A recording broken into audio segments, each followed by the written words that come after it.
पुस्तकं वर्सेस खेळणी. मुलं फारच जिज्ञासू असतात. त्यांच्या मनात नेहमी क्युरिओसिटी असते. या रूममध्ये काय आहे? त्या पेटीत काय आहे? माहिती घेतल्याशिवाय त्यांना चैनच पडत नाही. गट्टू चिंकी पण तसेच होते. आजीची जुनी पेटी असो किंवा मग टाळं लावलेली घरातील एखादी जुनी रूम, बघताच त्यांची डिटेक्टिव्हगिरी सुरू. रविवारचा दिवस होता. गट्टू चिंकी कार्टून पाहत होते. नी तेवढ्यात अचानक लाईट गेली. शिट यार, लाईट गेली. आता काय करायचं? बाहेर जाऊया. बाहेर वातावरण बरं नाहीये. न ऊन आहे ना थंड आहे. अवकाळी पावसाचे ढग इकडे तिकडे फिरत आहेत. कोणता ऋतू सुरू आहे काही कळतच नाहीये. जे काही आहे फार वाईट वातावरण आहे. मम्मीने बाहेर जायला नाही सांगितलंय. हो, बाहेर सोसाट्याचा थंड वारा सुटलाय. कधी ऊन पडते तर कधी हलका हलका पाऊस पडतोय. अशा वातावरणात आपण आजारी पडायला नको म्हणून आईने नको म्हटलं असेल.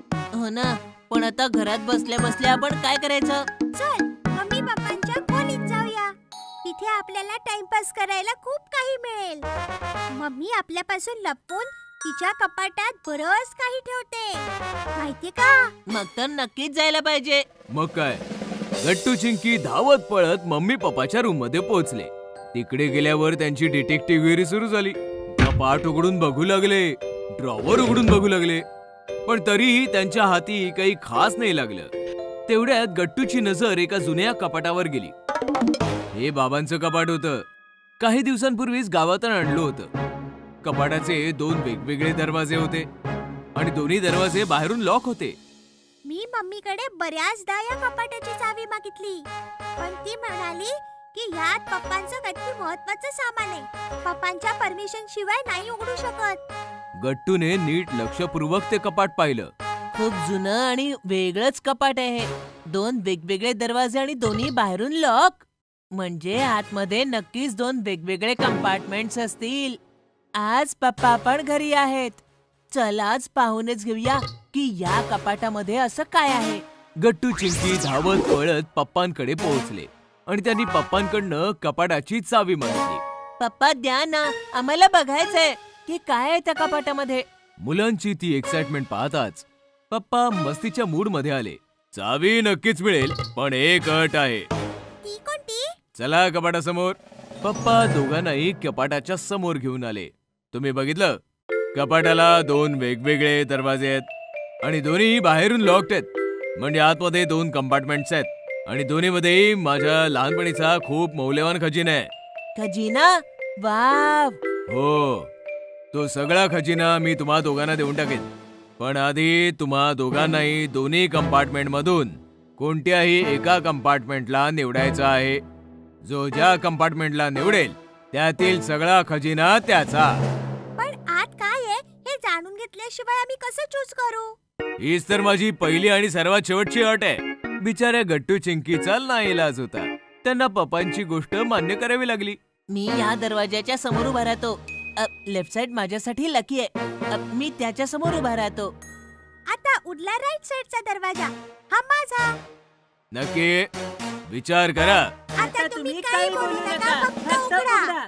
मग पप्पांनी गट्टूवाला दरवाजा उघडला तर आतमध्ये पुस्तकं आणि पुस्तकं भरलेली होती.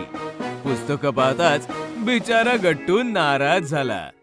ओ गॉड, मला पुस्तकं नको आहेत. Please please please. पप्पांनी चिंकीवाला दरवाजा उघडला तर आतमध्ये खूप सारी खेळणी होती.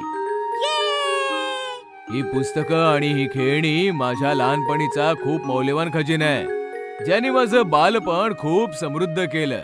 आजपासून हा खजिना तुमचा. सांभाळा, मी तर चाललो. असं म्हणताच पप्पा निघून गेले. मला जुन्या काळातली सगळी क्लासिक टॉयज मिळाली आणि तुला ही फाटकी पुस्तकं. गट्टू पुस्तकं मिळाल्यामुळे आणि चिंकीला भरपूर खेळणी मिळाल्यामुळे आतमधून खूप दुःखी होता. पण त्याने त्याचं दुःख चिंकीला दाखवलं नाही. तू काही दिवसातच त्या खेळण्यांना कंटाळशील, पण मी पुस्तकं वाचून कधीच बोर नाही होणार. स्टोरी बुक्स आहेत सगळी. उडता घोडा, परी कथा, जादूचं जंगल, बापरे बाप, मॅजिकचा खजिना आहे हे तर. वाच तू. माझ्याकडे पण खूप खेळणी आहेत. चावीवाला अस्वल आहे, डमरू आहे, लाकडाचा ट्रॅक्टर आहे. या सगळ्याशी मी एकटीच खेळणार. मी पण तुला एकही गोष्ट वाचू नाही देणार. अशा प्रकारे खेळणी आणि पुस्तकांमध्ये युद्ध सुरू झालं. गट्टू त्याच्या रूम मध्ये जाऊन परीकथा वाचू लागला आणि चिंकी गॅलरीमध्ये जाऊन तिच्या खेळण्यांशी खेळू लागली. अर्धा तास दोघेही त्यांच्या त्यांच्या दुनियेमध्ये व्यस्त होते. पण अर्ध्या तासानंतरच चिंकी खेळण्याशी खेळून बोर झाली, कारण की तिला एकट्याने खेळण्याची सवयच नव्हती. इथे गट्टू परीची स्टोरी एन्जॉय करत होता. त्याला खूप मजा देखील येत होती. मग नंतर गट्टू विचार करू लागला, किती मस्त परीची गोष्ट आहे ही. चिंकीने ऐकली असती तर तिला पण खूप मजा आली असती. तेवढ्यात चिंकी तिची सर्व खेळणी घेऊन त्याच्या समोर आली. एकटी खेळून खेळून बोर होते मी. तू पण माझ्या बरोबर खेळ ना. आणि मलाही एकट्याला स्टोरी वाचण्यामध्ये मजाच येत नाहीये. चल मी तुला ही परीची खूप इंटरेस्टिंग गोष्ट ऐकवतो. अरे वा, मला तर परीकथा खूप आवडतात. एक काम करूया, आधी या स्टोरीज वाचूया, मग या खेळण्यांशी खेळूया. मग दोघांनीही गोष्ट एन्जॉय केली आणि मग त्यानंतर दोघी पप्पांची वेगवेगळी खेळणी खेळू लागले. दोघांना एकत्र बघून पप्पाही खुश झाले. मुलांनो, मी फक्त मस्ती केली होती तुम्हा दोघांसोबत. मला फक्त बघायचं होतं की पुस्तकं मिळाल्यावर कोण काय काय करतं आणि खेळणी मिळाल्यावर कोणाची काय रिएक्शन येते. पण मला आनंद वाटतोय की तुम्हाला खेळण्यासोबतच पुस्तकं वाचणंही आवडतं. पप्पा, पुस्तकं जास्त महत्वाची आहेत की खेळणी? बाळा, मुलांसाठी दोन्ही सर्व इम्पॉर्टंट आहेत, कारण की खेळण्यांमुळे मनोरंजन होतं आणि पुस्तकांमुळे मनोरंजनासोबत नॉलेजही मिळतं. पुस्तकं आपल्याला नवनवीन दुनियेचं दर्शन करवतात, ज्यामुळे आपल्याला चांगले चांगले एक्सपिरियन्स मिळतात.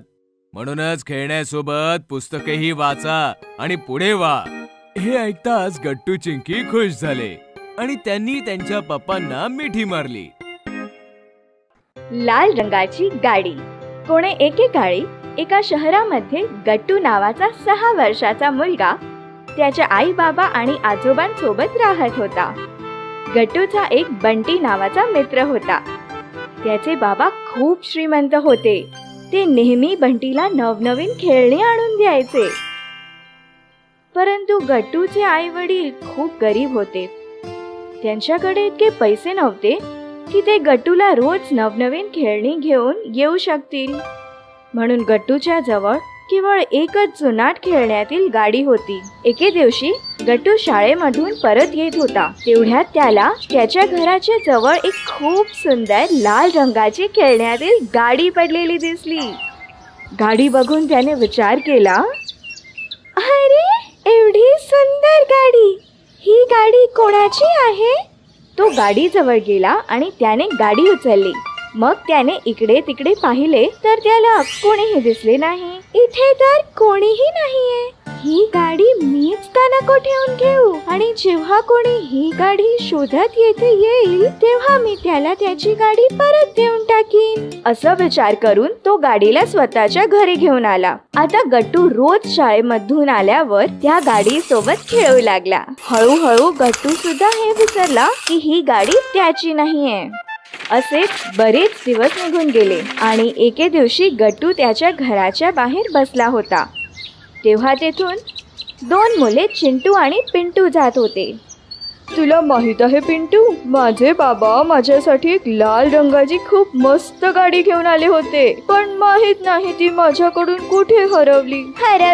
पण कशी? माहित नाही. मी तर तिला घेऊन ह्याच गल्लीमधून माझ्या काकांच्या घरी चाललो होतो. तिकडे पोचल्यावर मी माझी पिशवी चेक केली तर माझी पिशवी उघडलेली होती. मग तर नक्कीच तुझी गाडी पडली असेल. त्या दोघांचे बोलणे ऐकून गट्टूला समजले की त्याला जी लाल रंगाची गाडी त्याच्या घराच्या बाहेर मिळाली होती ती चिंटूची होती. मी तर विसरलोच की एका दिवशी मला ही गाडी परत करावीच लागेल. मग त्याने दुःखी मनाने गाडी उचलली आणि तिला घेऊन चिंटूच्या घराकडे चालू लागला. चिंटूच्या घराजवळ पोचल्यावर त्याने बघितले की चिंटू त्याच्या घराबाहेर बसून बऱ्याच खेळण्यासोबत खेळत आहे. हे बघून तो बोलला, अरे, ह्या चिंटूकडे तर इतक्या मस्त मस्त गाड्या आहेत आणि माझ्याकडे केवळ एकच गाडी आहे आणि ती पण इतकी जुनी. जर मी ह्याला ही लाल गाडी दिली नाही तरीही ह्याला काहीही फरक पडणार नाही. म्हणून ही लाल गाडी मीच ठेवून घेतो. असा विचार करून तो त्या गाडीला परत त्याच्या घरी घेऊन आला. त्याच दिवशी संध्याकाळी त्याचे आजोबा नेहमीप्रमाणे त्याच्याकडून शाळेचा होमवर्क करून घेत होते. हाव करणे वाईट आहे. गट्टू, तुला माहिती आहे का हाव काय असते? नाही आजोबा. हाव म्हणजे कोण्या दुसऱ्याच्या गोष्टीला आपली गोष्ट समजणे. पण आजोबा, जर आपल्याला एखादी गोष्ट आवडली आणि आपल्याला वाटत असेल की ती गोष्ट आपली व्हावी, तर त्यामध्ये वाईट काय आहे? वाईट ती गोष्ट मिळवण्याचा मार्ग असते. ते कसे काय? ते असे की सगळ्यात आधी आपल्याला मनामध्ये हाव सुटते, मग ती हाव पूर्ण करण्यासाठी आपण वाईट मार्गांचा अवलंब करतो, जसे की चोरी, आणि मग त्या लहानशा हवेमुळे आपण चोर बनतो. आणि कारण की सर्व वाईट गोष्टींची सुरुवात कुठे ना कुठेतरी हवेपासूनच होते, म्हणून हाव सर्व वाईट गोष्टींमध्ये सर्वात वाईट आहे. आजोबा बरोबर बोलत आहेत. हवेमुळेच मी चिंटूची गाडी माझ्याकडेच ठेवून घेतली आणि मी चोर बनलो. असा विचार करून तो लगेच गाडी घेऊन चिंटूच्या घरी गेला आणि त्याने गाडी चिंटूला परत केली. अशा प्रकारे आजोबांच्या बोलण्यामुळे चिंटूला हाव म्हणजे काय ते समजले आणि मग त्याने परत कधीही हाव ठेवून कोणतेही चुकीचे काम केले नाही.